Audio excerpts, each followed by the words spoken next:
kabar? Saatnya Anda menyimak berita Medan bersama saya, Afrin Meriana. Sejumlah berita menarik akan kami sajikan untuk Anda. Berikut 3 berita utama hari ini. Pengoplosan gas terjadi di Kota Medan. Ratusan tabung gas berbagai jenis ukuran disita oleh Polda Sumatera Utara.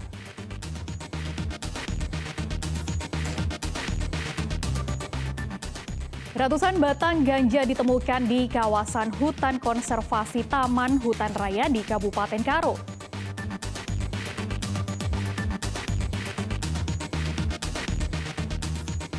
Dokter penyuntik spuit kosong vaksin COVID-19 di Medan dijatuhi hukuman 3 bulan penjara.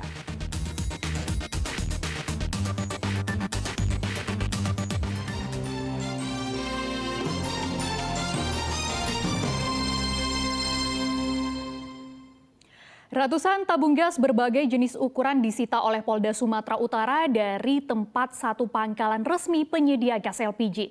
Pasalnya di tempat tersebut telah dilakukan pengoplosan gas.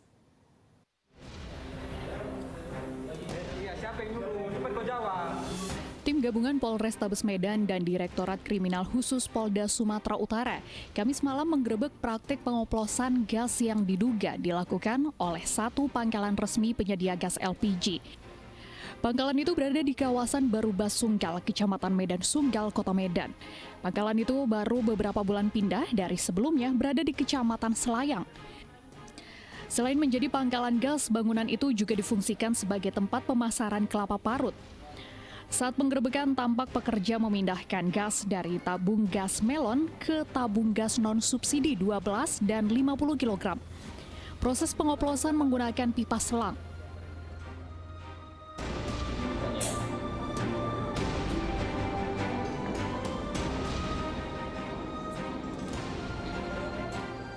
Yang tahu ini di Jalan Sekapuas ini lingkungan 2 Kelurahan Babura Sunggal, Kecamatan Medan Sunggal.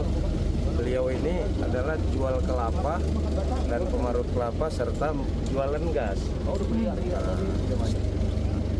Itu aktivitas yang kita ketahui karena dan ini pun baru belakangan ini kan dari Selayang.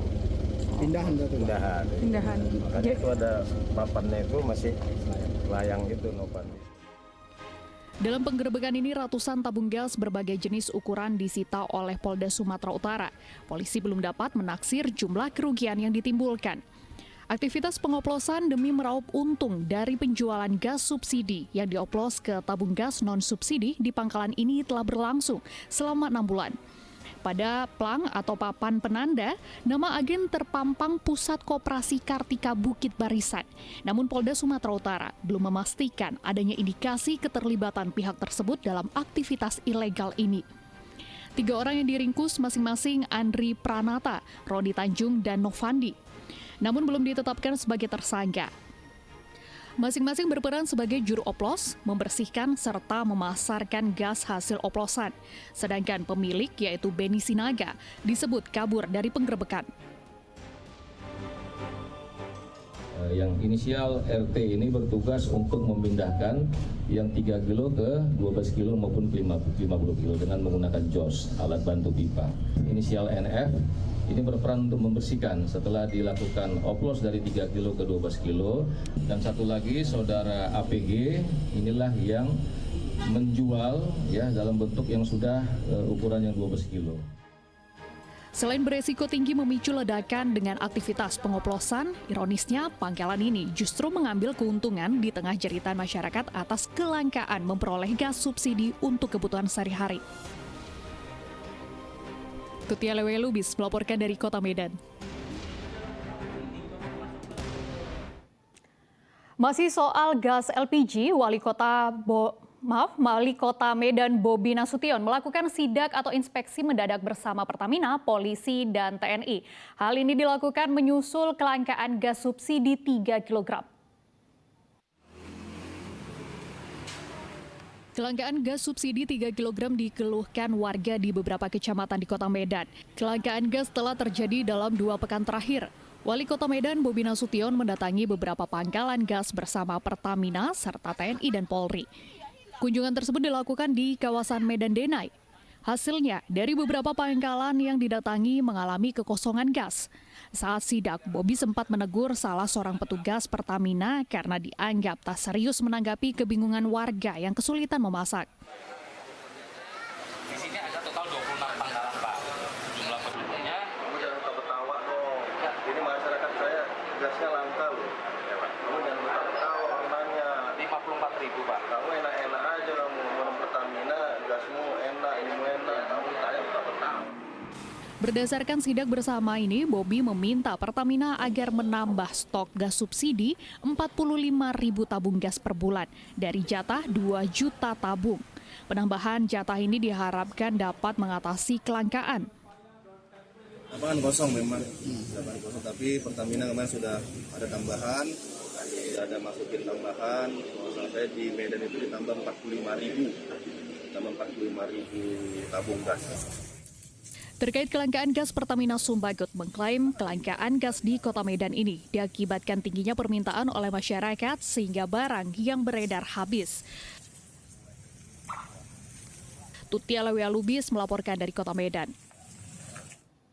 Ratusan batang ganja ditemukan di kawasan hutan konservasi Tahura, Taman Hutan Raya di perbatasan Kabupaten Karo dan Langkat. Pengungkapan ini berawal dari penangkapan 2 warga yang membawa ganja dalam karung. Puluhan personel kepolisian Kabupaten Karo menyisir kawasan hutan Bukit Barisan pada Rabu pekan lalu. Ratusan batang ganja ditemukan di kawasan hutan konservasi Tahura, Taman Hutan Raya di perbatasan Kabupaten Karo dan Langkat. Pengungkapan ini berawal dari penangkapan 2 warga yang membawa ganja dalam karung. Keduanya merupakan warga desa Kutarakyat, Kecamatan Namanteran. Setelah dilakukan interogasi, polisi kemudian menyisir hutan. Hasilnya ditemukan kurang dari 208 batang ganja berbagai ukuran, mulai dari kecil hingga siap panen.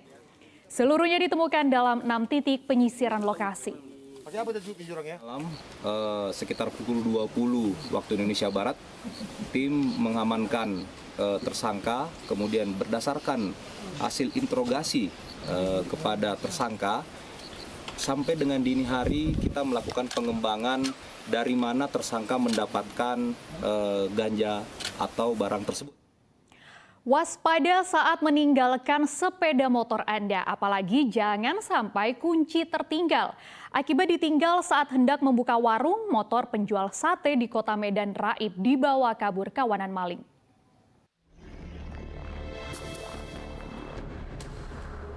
Aksi pencurian sepeda motor terjadi di Jalan Malaka, Kota Medan. Saat pencurian terjadi, pemilik sepeda motor sedang membuka warung makanan miliknya. Tanpa ia sadari, kunci kontak sepeda motor tertinggal bersama motornya di depan warung. Ketika 2 orang pelaku melihat situasi itu, kawanan maling menggunakan kesempatan tersebut dengan melarikan motor tanpa bersusah payah. Di sini kan, saya lupa membawa kunci masuk. Jadi lupa membawa kunci masuk, begitu sekitaran jam 2 lewat, satu menit bilang saya ingin keluar, dan saya baru ke kantong udah kosong tuh kan, kunci nggak ada. Lalu saya cari meja juga udah nggak ada. Jadi sore saya tunggu nyari sampai saya cek CCTV dari aparat tetangga kan, rupanya benar agak kehilangan. Korban sudah melaporkan peristiwa kehilangan ini ke Polsek Medan Timur. Rekaman CCTV yang jelas merekam wajah dan plat nomor kendaraan pelaku, diharapkan polisi segera menangkap keduanya. Muhammad Hamdani melaporkan dari Kota Medan.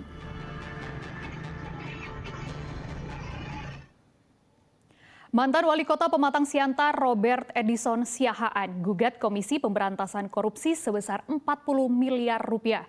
Pasalnya, rumah yang tidak termasuk dalam putusan pengadilan kasusnya beberapa tahun lalu justru disita KPK dan dilelang. Itu nggak ada dibahas mengenai rumah.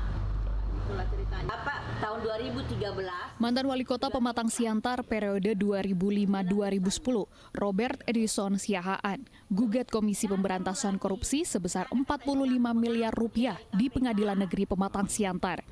Gugatan ini diungkap melalui kuasa hukumnya Daulat Sihombing dan Miduk Panjaitan. Lembaga tersebut dianggap telah melakukan penyitaan secara melawan hukum atas tanah dan rumah permanen milik Robert Edison Siahaan yang terletak di Jalan Sutomo nomor 10 Kecamatan Siantar Barat, Kota Pematang Siantar. Kuasa hukum menyatakan saat proses kasus hukum yang dialami Robert Edison tahun 2011, sejak proses penyidikan, penuntutan, dan peradilan, rumah warisan Elfrida Dorowati Hutapea, istri Robert Edison Siahaan, tidak termasuk dalam putusan Pengadilan Tinggi Medan, namun justru disita KPK dan dilelang. Kalau mengacu pada undang-undang, yang dirampas itu atau yang disita itu harus ada dalam proses penyidikan atau penuntutan atau peradilan atau termasuk menjadi diktum dalam putusan pengadilan itu. Nah ini tidak. Keempat, tindakan para tergugat melanggar atau bertentangan dengan asas kepastian hukum. Kenapa disebut asas kepastian hukum? Karena menurut KUHP di pasal 39 ayat 1 yang disebutkan penyitaan silang itu adalah yang disita dari proses penyidikan, penuntutan, dan peradilan. Selain pimpinan KPK, turut juga digugat Menteri Keuangan RI, Direktorat Jenderal Kekayaan Negara, Kepala Kantor Wilayah Direktorat Jenderal Kekayaan Negara Provinsi Sumatera Utara, Kepala Kantor Pelayanan Kekayaan Negara dan Lelang Kota Pematang Siantar sebagai tergugat 2. Agenda sidang pertama untuk kasus gugatan Robert Edison Siahaan akan dilangsungkan pada tanggal 23 Agustus 2023. Yana Asmara melaporkan dari Kota Pematang Siantar.